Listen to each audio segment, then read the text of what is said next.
Hello, welcome. My name's Kirk, and this is the audio commentary for Deeds of Valor. I'm going to just run through the film here, talk a little more in depth about what we did and kind of what we're seeing on screen. Hopefully to include a few more details that didn't make it into the behind the scenes video. So here we go. This is a drone shot, this opening scene coming off of Prospect Rock. And that field out there is actually the field we shot all of our scenes in the battlefield in. This is another location. We spent the day at, or a few hours anyway, at Shelburne Museum. Me and Steven went with a camera, and I was in full costume. And he just kind of followed me around. We looked for buildings that seemed to fit the time period of our film and our character. So we're kind of viewing our character, Edmund Talbot, as he was after the war and contemplating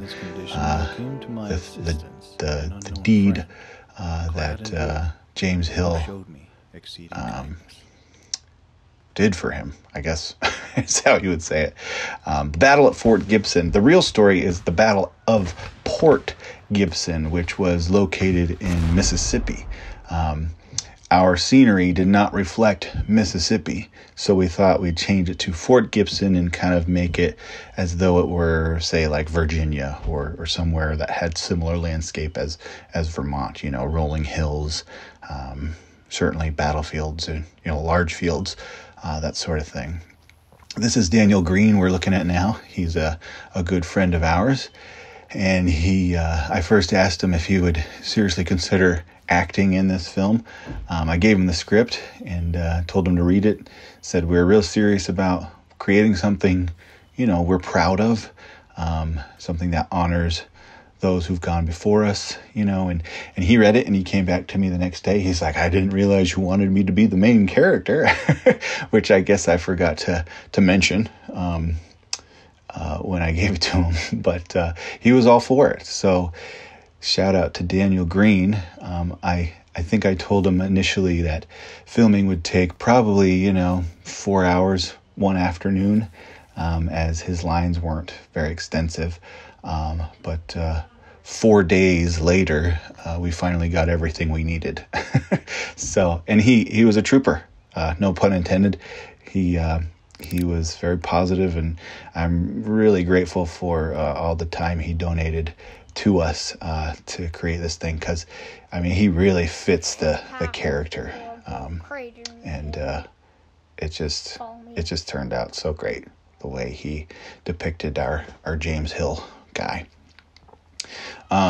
This is our first set extension, so you could probably tell, but those fences and the cannon and the smoke, it's all fake.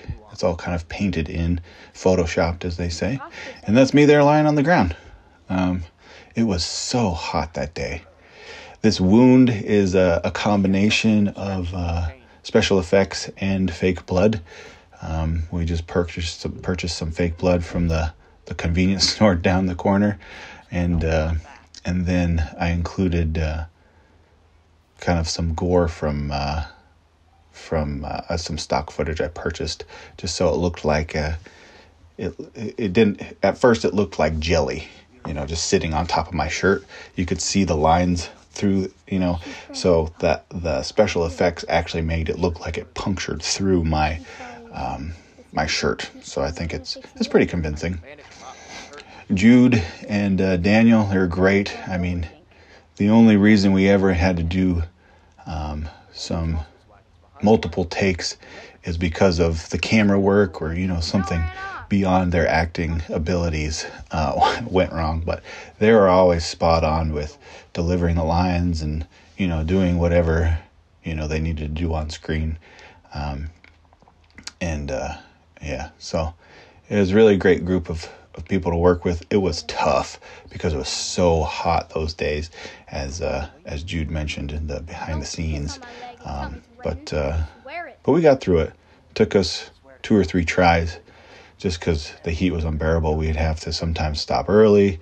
We'd have to go later in the day when it wasn't as hot. We even tried putting up like a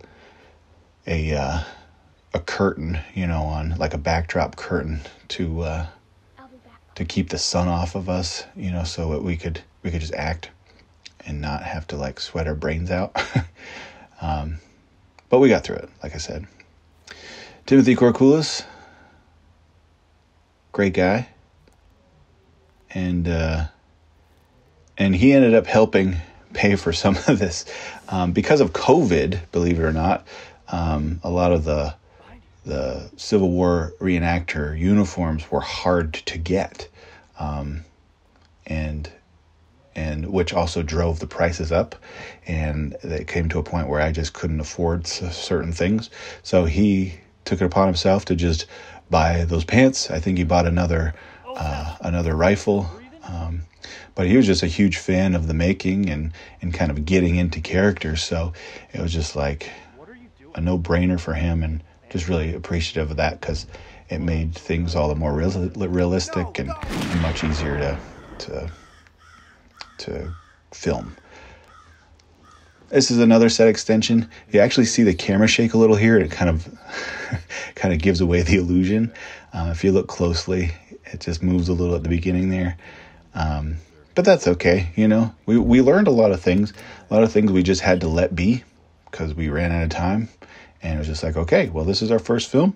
We'll learn the next time around. There are a few things like that we just rolled with, and that's okay. It's as much of a learning process as it is just trying to get it as good as you can possibly make it. And our next film will be even better. We lost this sash. The sash he pulls off of me was originally supposed to be tied around the sword, but we lost it. And so this footage of drawing the cross and slamming it into the ground was filmed a few days later, and we no longer had the sash. So the sash just mysteriously disappears. And the sword in this shot is superimposed. It wasn't originally there because there were no like dirt spots in the field. In fact, the grass was so long there, they ended up cutting it the day after shooting. So we had to wait like another 2 weeks to go back to reshoot, so that the grass didn't look freshly cut, because that would have just disrupted the continuity. This church has been restored to its original condition. It's the old Christ Church in Bethel, Vermont. The members there generously donated the use of that building for free, and I was just flabbergasted, just like in awe that they would do that for us. They let us come in for a couple of hours and shoot, them bringing my character in, and we can talk more about that once it comes back up. Here's Micah and Samuel's cameo. That shot is actually flipped, and it makes it look like they're left-handed shooters, but they're actually not. We had to flip it because it looked like when they were pointing the rifles, they're both pointing it in the same direction rather than at each other. So we had to flip that clip to give the illusion they're pointing at each other rather than in the same direction. I love the shot of Micah. The stogie in his mouth just adds so much. I don't know. It's so cool. Again, Shelburne Museum. This is the settler's house. We had to hide a lot of the sign, the museum signs.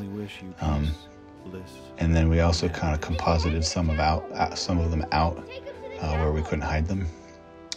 And so, yeah, Jude's back in the field, and you'll notice the grass is significantly shorter. And he comes and finds a sword, realizes, okay, they did take him to the chapel. Good. Hopefully that came across clearly. One thing that didn't come across was that Daniel was taken care of. So we actually had to add some narration there to clarify that, okay, we caught him, but then we released him after having learned that he did a good deed for the commanding officer. But again, this is the church. It's just a beautiful building. It's been restored to its original condition. I think it was erected sometime in the early 1800s. There is no power. There is no plumbing.